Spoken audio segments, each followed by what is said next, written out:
Assalamualaikum, my name is Mayaini binti Abdul Nama street number S52550. Today I will present about individual report commercial law. For the question 1, Ali, the youngest of 3 siblings, has been offered to study at University National Terengganu. His two elder sisters, Amina and Alia, promised to provide allowance for him around 500 mandi. On one condition, that their mother transfer some land to both of them. Their mother agreed and transferred the land to Amina and Alia. Both of them, however, failed to fulfill their promise, and Ali sued them for the promise. Advise Amina and Alia. Answer for this question, issue first, whether Ali have a right to sue her sister Amina and Alia for violation of contract. The law related to this question is Section 26 of the Contract Act 1915. An agreement made without consideration is void unless belong to the expectation. According to Section 26A, an agreement on account of natural love and affection, it must be expressed in writing and registered under the law for the time being in the force for the registration of such document, and is made on account of natural love and affection between parties standing in nearer relation or to each other. Section 2D of the Contract Act 1915. When, at the desire of the promisor, the promise or any other person has been done or abstained from doing or promising to do or abstain from doing something, such as absence or promise is called consideration of the promise.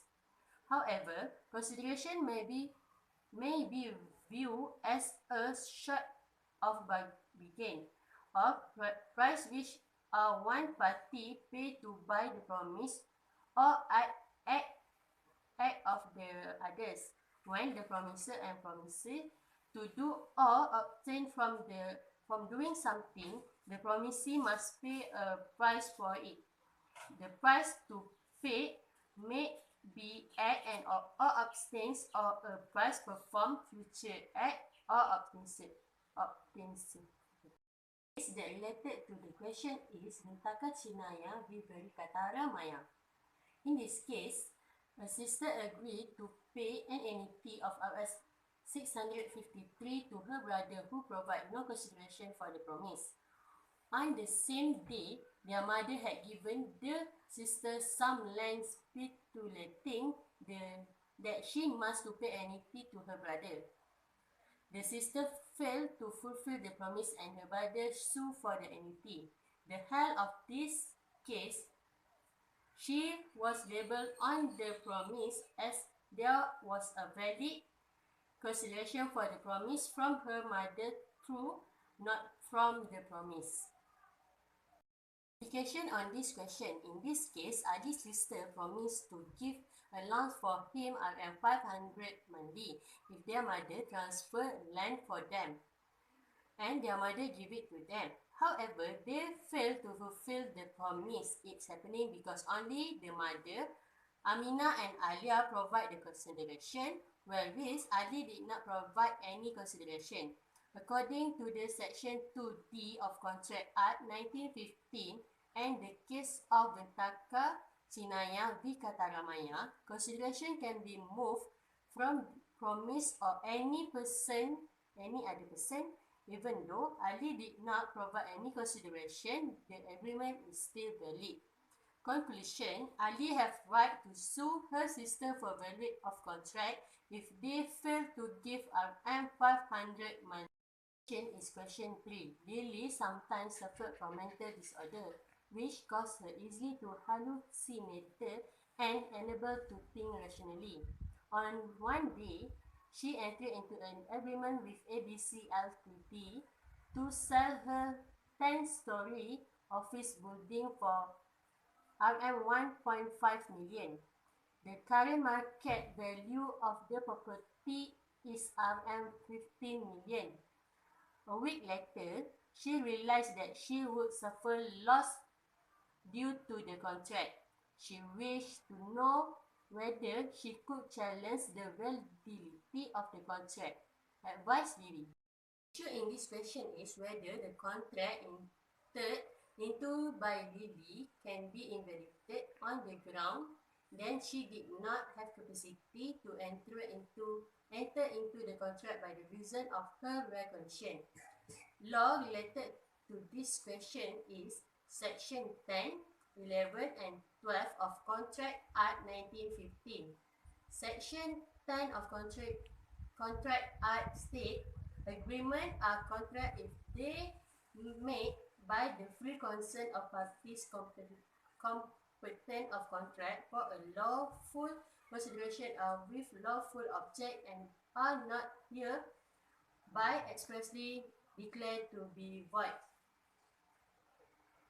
Other than Section 11 of the Contract Act 1915 state, every person is competent to contract who is of the age of majority and of sound mind and who is not disqualified from contracting by any law which is he is subject.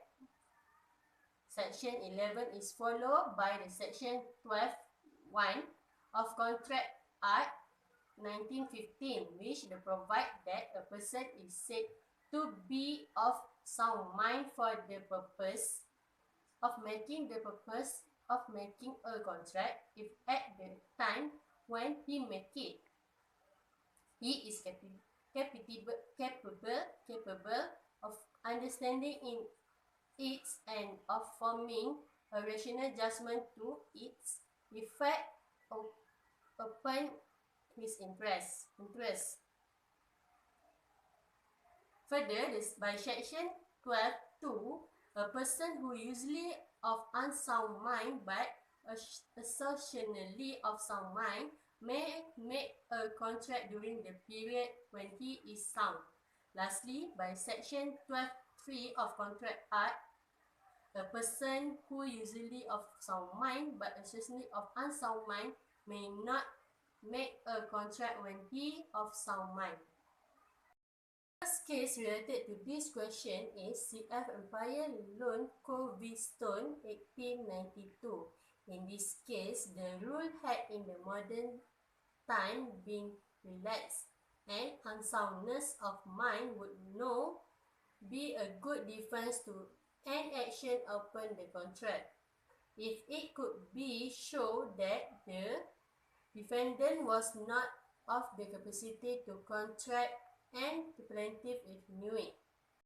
Second case is Matthew v. Bechtel. In this case, Matthew agreed to buy house from Bechtel.